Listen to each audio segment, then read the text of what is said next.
Anyway, welcome to another episode of Indiana Jones presenting you the F1 race, the previews, the predictions, the curiosities. Only here, actually, everybody has these kind of channels, right? So let me adjust this, and there you go. We should be in Barcelona this weekend. What can we expect from this weekend? Let's start by checking facts and curiosities of this racetrack because it's a kind of typical racetrack to race in since 1991. Not in Spain, of course. In Spain, they have been racing in other places, like you can see here, Montjuic, Jarama, or Jerez de la Frontera. On the other hand, it's a racetrack that everybody knows really well because they do the winter testing here every single year. In theory, it's a racetrack that represents very well the technicalities of all the racetracks. There is a long straight, there is high downforce areas. It's kind of fast, difficult to overtake. So it's a racetrack that everybody knows really well. Also, it's a racetrack where everybody, and I mean every single team, is gonna bring upgrades. It's since the winter testing in March or in February, you have all these 5 races that we have until now, and now you have higher temperatures, which in theory are going to represent the rest of the year or most of the rest of the year. So you need to bring updates to the cars to see if the wind tunnel and the digital testing can relate to the track and compare with what you had on the winter testing. So this is a very important racetrack for every single team. However, as I mentioned, it's very difficult to overtake. For me, I call it the boring 3. Monaco, Hungary, Budapest, and this one in Spain are the most boring in the calendar, along with Abu Dhabi. It's almost impossible to overtake. The racetrack is very narrow, and on the rest of the racetrack you cannot overtake, even though there are 2 DRS zones. The only point to overtake is the long main straight, and it's difficult to overtake. So unless you're really much faster than the car in front of you, your luck is gonna be tough. Your tough is gonna be luck, yeah. And also there is more proof here. You can see the winner usually comes from the front row. There's only 3 times since 1991, when this racetrack started in the calendar, that the winner came outside from the front row. Only 3 times. 3 times. In the, what is it, 30 years? Yeah, 30 something years, right? And the podium finishes also, it's very rare that comes outside the front lines. Most winners, Hamilton, well, it's kind of easy, that one, Michael Schumacher. Anyway, Ferrari, Schumacher, Hamilton, most time winners by far. The other teams didn't win so much in this racetrack. There was a period also in 2010-ish, from 7 to 16, that there were 10 different winners every single year, which makes it even more outstanding, the Schumacher victories and Hamilton later on. Also, in the early stages of the F1, there was the first woman that scored half a point. The only woman that scored any points in F1, Lela Lombardi, scored points in 75 when they were racing in Montjuic, the old scary racetrack. And also, it's other than Schumacher's first victory with Ferrari in a rainy condition, it was the last rainy condition race in Spain. Since then, every single year there has been sunny races. Memorable moments since 1991, the first one, the first year that everything started, right? Senna versus Mansell, there was a huge fight for the victory, that race, sparks and everything, until Senna had to retire, leaving Mansell with the victory. What else do we have? Schumacher's stuck in 5th gear to the podium. He was leading the Grand Prix, and he was stuck in 5th gear. The most interesting part about this is that he went to the pit stops, made the pit stop, and started the car going in 5th gear, which is almost impossible in a F1 car. Still, he managed to finish the race in second place. Kind of humiliating for the rest of the grid, right? It was really impressive what he did that day. The first victory with Ferrari, it was a really bad car, but he managed to lap 3 seconds faster than any other car on the grid that day for the first victory. Also, the last rainy day. The last Williams car victory was in 2012 with Pastor Maldonado. Only Venezuelan to win, only Venezuelan in the pole position after Hamilton got a penalty. And it was a very interesting race and year. For me, I think it's one of the best years in F1. There was I think it was 7 different winners in the first 7 races, something like this. It was amazing to see. And the last one, Max Verstappen's first victory. He was promoted for this race with Red Bull, and after the Mercedes crashed in corner 4, if I'm not mistaken, he just had to cruise to victory. Also, he's the youngest Grand Prix winner so far. I don't think there will be another one younger than him in a really long time, especially with the super license and all these things. Anyway, let's focus on this weekend. This is the racetrack, as I mentioned.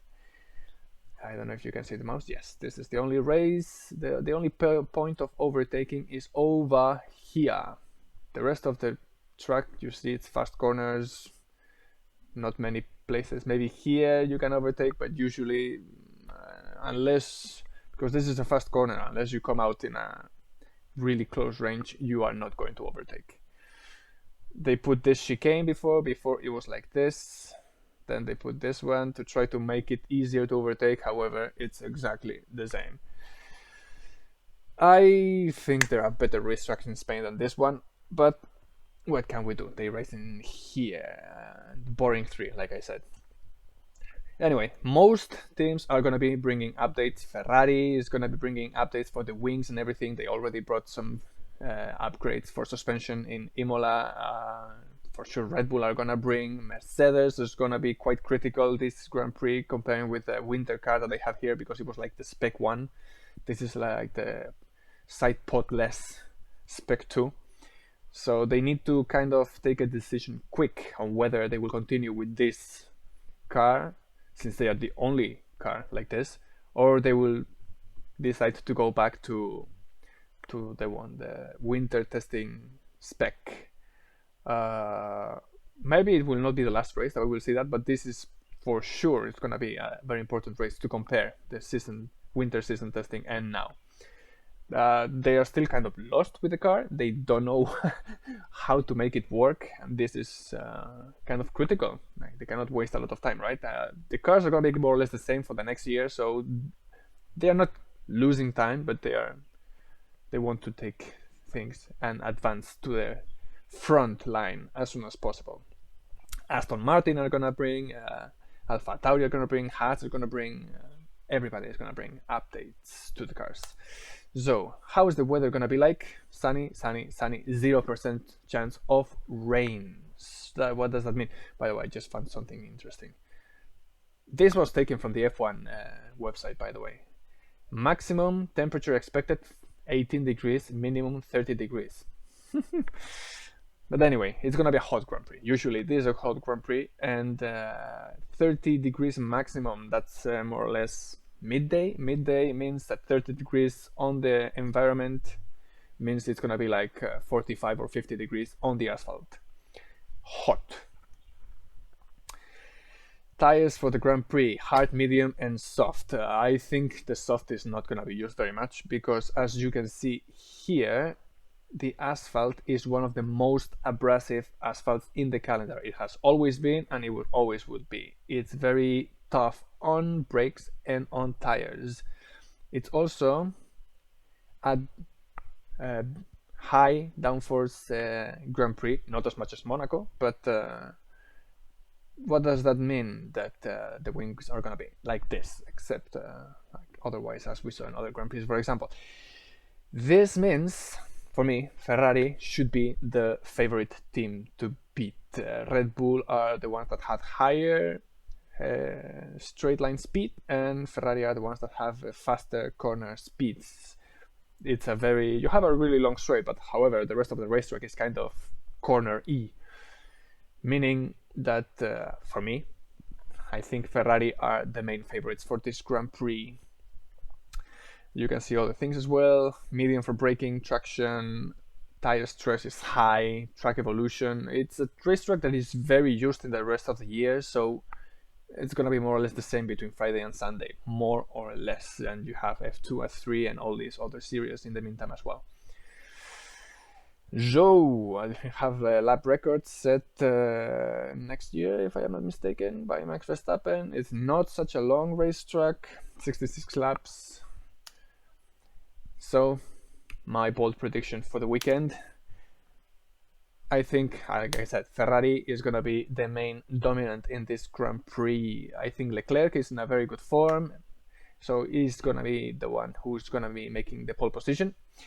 We have some Spanish drivers. Usually playing at home plays advantage. However, like I said, Barcelona is a racetrack where everybody races, either when they are younger in senior categories or in F1 winter testing, and every single team, every single driver knows this racetrack very well. So this home advantage doesn't play as a home advantage so much. So I think Leclerc is going to continue. I think there are two drivers that are on top of the rest right now, especially with the car that they have, Verstappen and Leclerc. So I think Leclerc is going to be the winner for the pole position and for the race as well. Max Verstappen is going to come second, aggressivity and everything. Carlos Sainz is going to be third, and Checo Perez is going to be fourth. One point that I think I mentioned in the last video, it's kind of important that Ferrari have a step forward with these new things that they are bringing, because Red Bull are strong and they are gonna be strong, and the Red Bull has, unlike Ferrari, has a number one driver. Number one driver means Max Verstappen are gonna take all the victories and most of the points for the team. Ferrari, they are still not choosing a driver. I think this is a really bad strategy. Leclerc has 50 points more than Carlos Sainz, or 40, 50, something like this. What does this mean? That if Verstappen continues like this and they continue taking points off Leclerc, and Sainz and Leclerc continue taking points off each other. Raikkonen was the last champion with Ferrari. That's 2007. It's almost 20 years later. I mean, they should already have chosen Leclerc as the number one and focus only on him and give all the possible points for him, give the updates to him and everything. This is very obvious for me, but anyway, let's continue. I think fourth, fifth, and sixth are gonna be the Mercedes, like in Miami, like in other Grand Prix. Russell is gonna be a stronger one. However, Hamilton has been struggling with tire temperature. This racetrack should have no problem at all with tire temperatures, so perhaps these are gonna be inverted. But I think Russell and Hamilton, yeah, it's gonna be like this. Bottas has a very good form with the Alfa Romeo, so it's gonna be there. Alonso, home Grand Prix. Alpine also are gonna bring some updates. However, I think the car is not gonna be as good as others, so Alonso might not be better than P8, especially with the other cars there. McLaren, they are bringing updates for wing specs, for side pods, and little bits for here and there, but their biggest problem is the braking temperature. They already suffered in Bahrain, and in high temperatures like in this race, they might suffer as well if they don't solve the problems. They still didn't solve them, it's just that all the racetracks didn't have so high temperatures. And you saw, for example, in Miami, higher temperatures, they didn't do so well, and they also have some downforce lacking. So if it works, perhaps Norris can be P9. I don't have much hopes for Ricciardo, to be honest. And P10, lots of gamble. Could be Ocon, could be Alpha Tauris, could be Guan Yu Zhou if he manages to finish a single race, to be honest. He has been quite unlucky. Could be one of the Haas. However, Haas, if you see the tendency, they are going backwards little by little. Schumacher should have scored points in Miami. He didn't. Could be Kevin Magnussen, could be, but I threw a coin and I say Pierre Gasly, because I think this could be a good racetrack for them.